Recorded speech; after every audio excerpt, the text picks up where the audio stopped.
With the recent passing of Sacramento's Measure U, what changes can be made to build the city's economy through the influence and actions of all participants in society? Fong Kushida, CEO of the Sacramento Asian Pacific Chamber, joins us in partnership with the American Leadership Forum to talk about the opportunity. Next on Studio Sacramento. At Five Star Bank, we create thoughtful solutions to help the capital region thrive, from economic development and education to public health and safety, issues that are vitally important to Sacramento's prosperity. We're proud to be part of the conversation and hope you'll join in.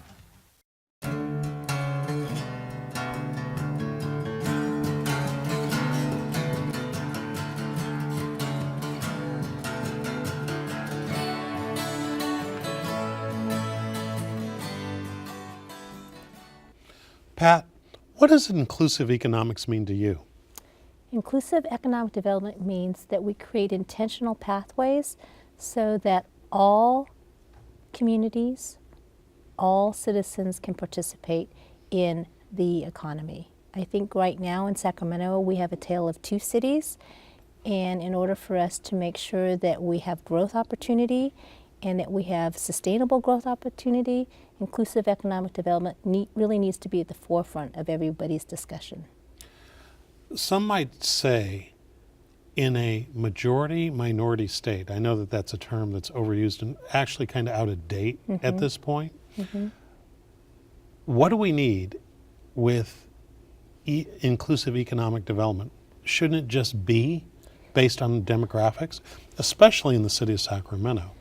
I think it's a question of access, Scott. I think that when we have marginalized communities and when we take a look particularly within the Sacramento region and within the city of Sacramento, there is a majority now. And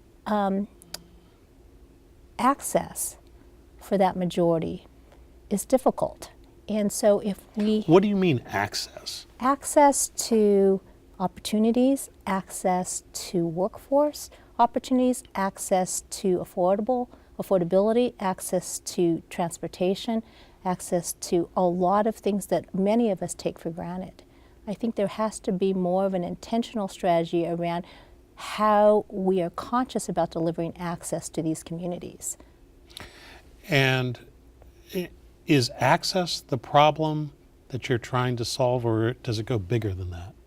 I think access is the start. Access begins the conversation. So let me give you an example. Brookings Institute came out a couple years ago around this notion that economic development organizations need to be more thoughtful. In the old days, it was mainly about business attraction, business expansion, business retention.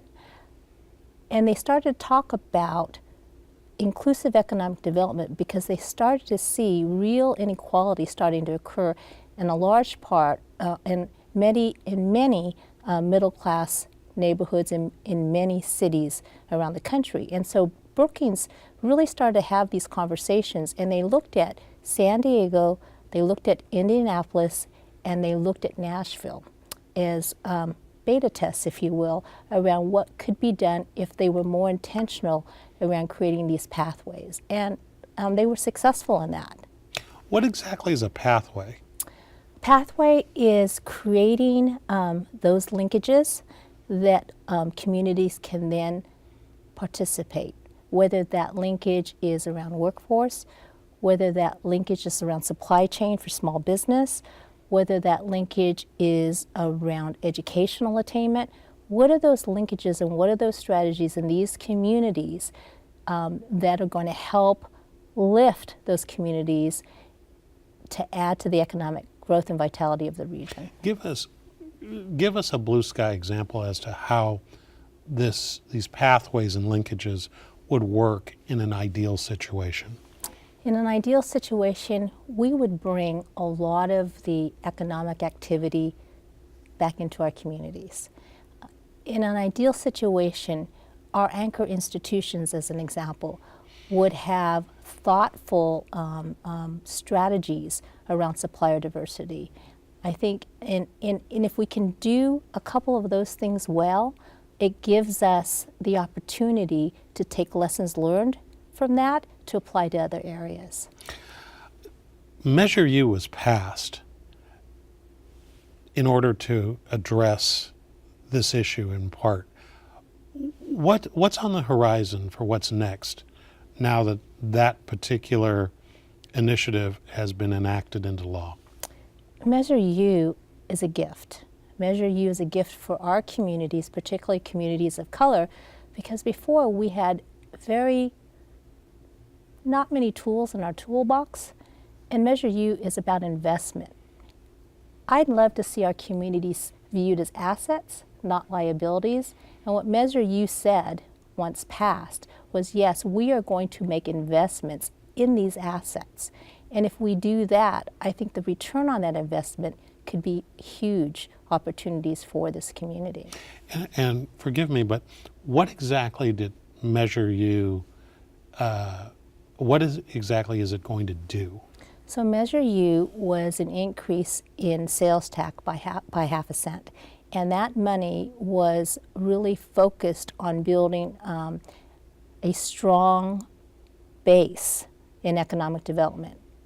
And so what we had said when we supported Measure U was if we are going to increase our sales tax, not by half a cent, but by 1 cent, half of the cent going to basic city services, fire, policing, all city services, and the other half cent were to go towards a fund to fund economic development opportunities. What would that look like and what would that be? And so we estimated that approximately about $40 million a year could be set aside for that very use. So that's really why we supported Measure U. How do you respond to cynics who might say that whenever tax measures like this are passed, the first place it goes is for the city services that we're already paying for, police, fire, pensions, things like that. And if there is anything left over, it's going to go into the downtown, not into the neighborhoods that are most at risk or most challenged where the recession never ended. Mm-hmm. I think that how I respond to that is that we have real leadership at the helm that not only has made the commitment, but has the care to ensure that that happens. And I think that you have enough diverse voices around the table, including the usual suspects, to make sure that the investment that it was intended to go to actually does occur. So I'm really actually pretty excited about the opportunity to work across communities to be able to see where that investment gets made. So it's in this day and age, mm-hmm. What is it specifically, in addition to the dollars, are the policies that have been enacted or are in place today that leads to the need for inclusive economic programs? I don't think that we, policymakers, approach this more as subsidy issues. So when we take a look at how historically our communities, underserved communities, have been treated in the past with respect to economic development, it really is an approach around social service. And I think that this approach is vastly different because what it does is it says to our communities, you're responsible for your future. You tell us what you need. You tell us where those investments need to occur. So it's not a hand out, it's a hand up. So I think that this is, I think that inclusive economic development is really about connecting those communities that have largely been disenfranchised, providing access and pathways for those folks to be able to participate in next economy industry clusters or whatever that looks like for our region, and then providing the type of investment that's going to be needed in order to be able to have people take advantage of those. But in those underserved neighborhoods, along with the economic development, mm-hmm. the jobs, the business support, things like that, aren't the social services required as a prerequisite for people being able to actually move into those jobs? So I'm going to give you an example. of how policy could change. So, we've been involved in workforce training for many years, and I just spoke to a gentleman today that talked about the fact that there was a gentleman who was formerly incarcerated and decided that he was going to change his life around. What he did is to his credit, he went to school, did everything that he needed to do. Okay, he wanted to get into the medical field. So when the time came for him to apply to UC Davis, and for him to check that box that said, "Have you ever been guilty of a crime or committed a crime?" and he had to check the box, he didn't get the job. So the point that I'm making to that is that if in fact policies are enacted and we can't do anything about those particular policies, what if that same young man, he couldn't get a job at UC Davis, but what if he was able to work in one of the supply chains for UC Davis, a company, a startup, an entrepreneur company that was supplying part of the supply chain to UC Davis? That's a game changer, right? So if UC Davis's policy around supplier diversity, as an example, said we are going to be intentional about hiring local, we are going to be intentional about hiring local small businesses, we could get this gentleman a job. But right now... So how much of this, in terms of this initiative, is going to be entrepreneurship, and how much is it going to be other things like workforce training and education and things that are more along the lines of being preparatory? I think that what we have to do a better job of is coming together as a community, because Measure U now has many parents, and everybody... Successful things usually do. They do, right? So now everybody says, this is my child. So what we have to try and do is figure out a better strategy, and that really is what it forces us to do, is to work across the table with folks that we haven't normally worked across the table from. So, such as? Affordable housing advocates, homelessness, the educational community, right? We're small business. Our focus has been building capacity for small businesses, minority-owned businesses, Asian-owned businesses. But it forces us to think a little bit differently about how to get some of this work done, because I think that there's only going to be a limited amount of money to go around, so that investment needs to be placed wisely.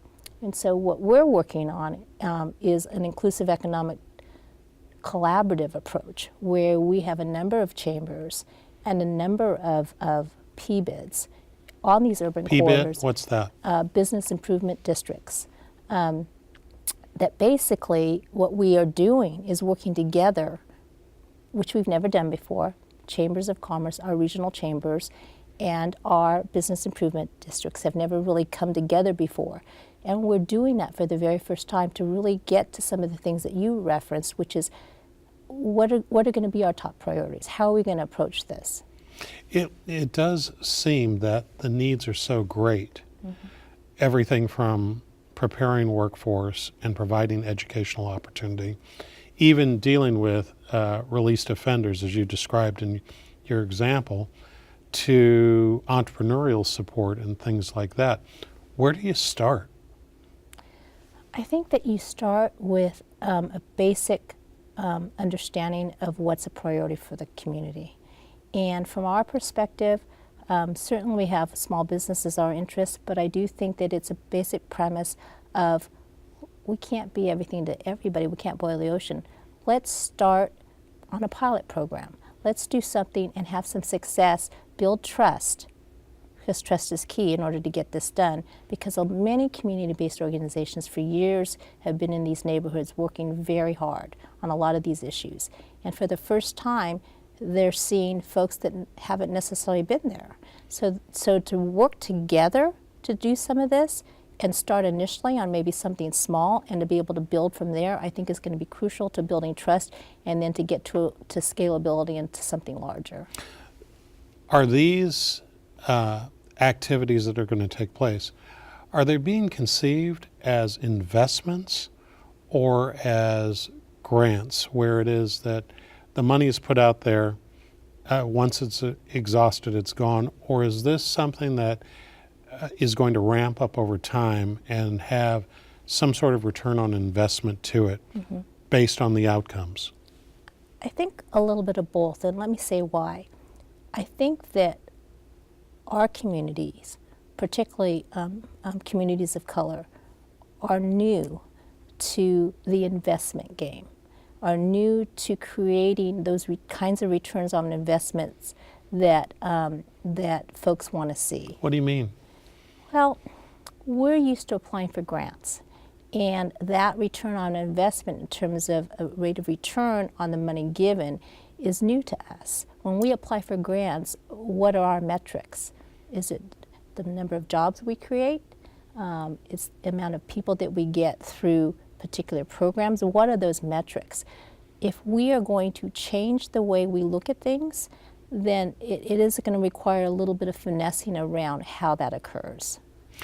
And would you say then that not just the community and constituencies that you represent that are going to have to evolve how it is that they use the money that they receive, but how should the community look at whether or not the tax increase is being appropriately used from a return on investment standpoint?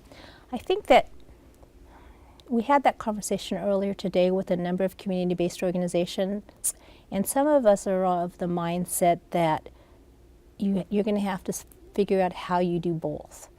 And because the immediate return on investment, if you're looking at strictly from an ROI, that's a long-term horizon. That's going to take a long time for that to occur.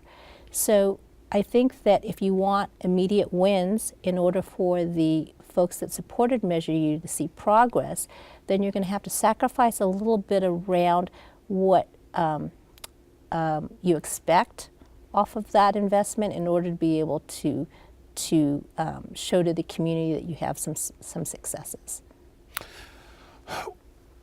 As the Sacramento Asian Pacific Chamber of Commerce looks at its activities, what will this inclusive economic development strategy allow you all to do for the constituencies you represent that either have gone slow or haven't been able to get off the ground yet? What are you most excited about?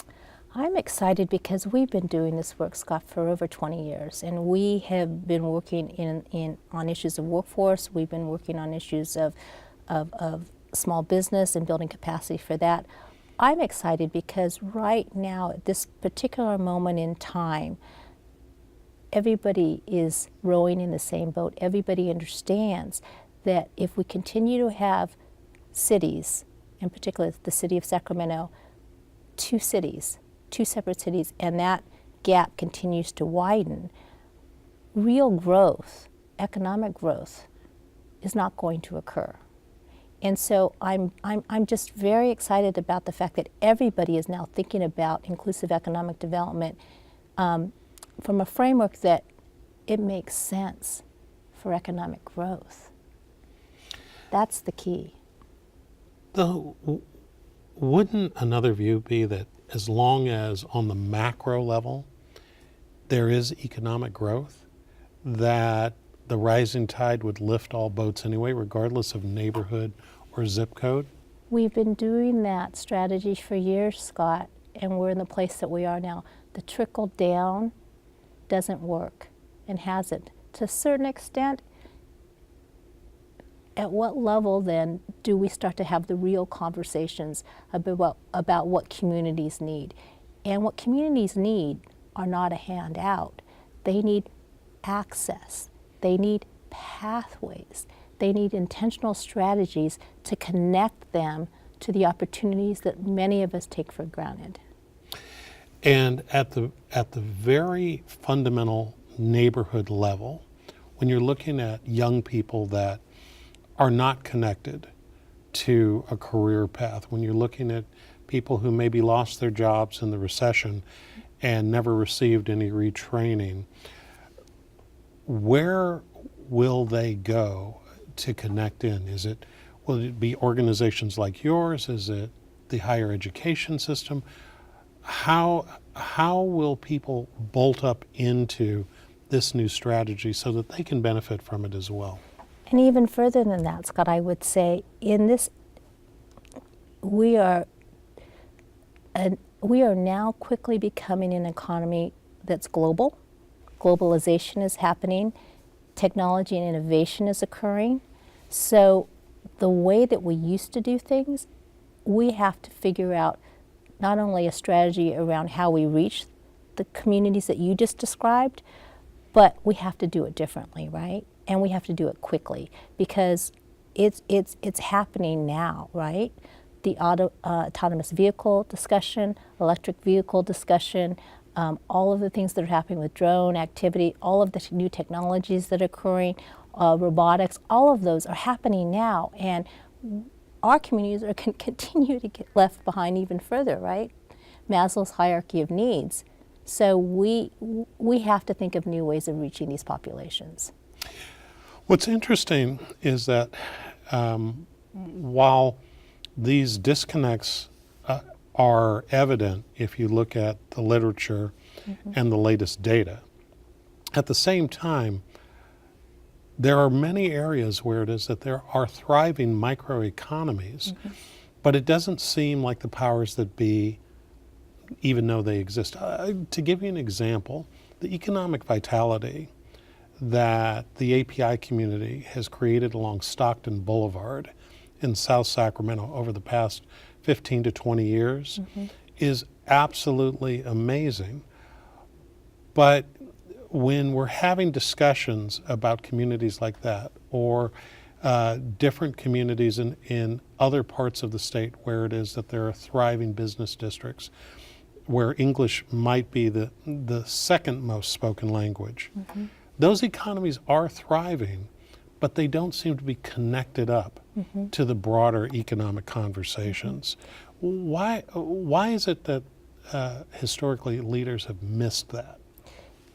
You know, it's interesting that you talk about that because what you talk about is a sense of place. If you take a look at cities that you want to visit, that you love to visit, it's about those neighborhoods. Block by block, it changes. You have Little Saigon, then you have Little Italy, then you have Chinatown. You have those experiences, and that's what makes up why Sacramento is so unique. It's its diversity. And you're absolutely right. We have tremendous jewels and assets in those communities, and they're thriving because they've been intentional about creating that sense of place within those neighborhoods. But the question that you have is, how do we get beyond those neighborhoods? How do I, as a Vietnamese-owned business, get beyond Little Saigon? How do I do that? And so the bridges that we create, that we can cross over, those are the bridges that I think inclusive economic development really means and really speaks to. Well, as an example, off of out toward Rancho Cordova, off of Micron, there is a supermarket that is predominantly Asian themed, and it's got Asian groceries, Hispanic groceries. It's got, products from India and the Middle East, places like that. And whenever I share that with people in the broader business community, 95% of the people who are in a place to make policy decisions or influence them have never even heard of the place. And so I'm just wondering, how do we bring those experts who are running thriving businesses and enterprises into the conversation? Yeah. And when we were in the meeting today, we had the Sacramento Visitors Bureau leader there, and we had that conversation about how we do a better job of telling the story, telling a narrative, because shame on us that we have such tremendous cultural gifts that we can't share them, that we don't know how to do that. And so I think it's incumbent upon many of our organizations, mine included, to be able to be more thoughtful on how we make those connections. And we'll leave it there. And that's our show. Thanks to our guests and thanks to you for watching Studio Sacramento. I'm Scott Syphax. See you next time right here on KVIE.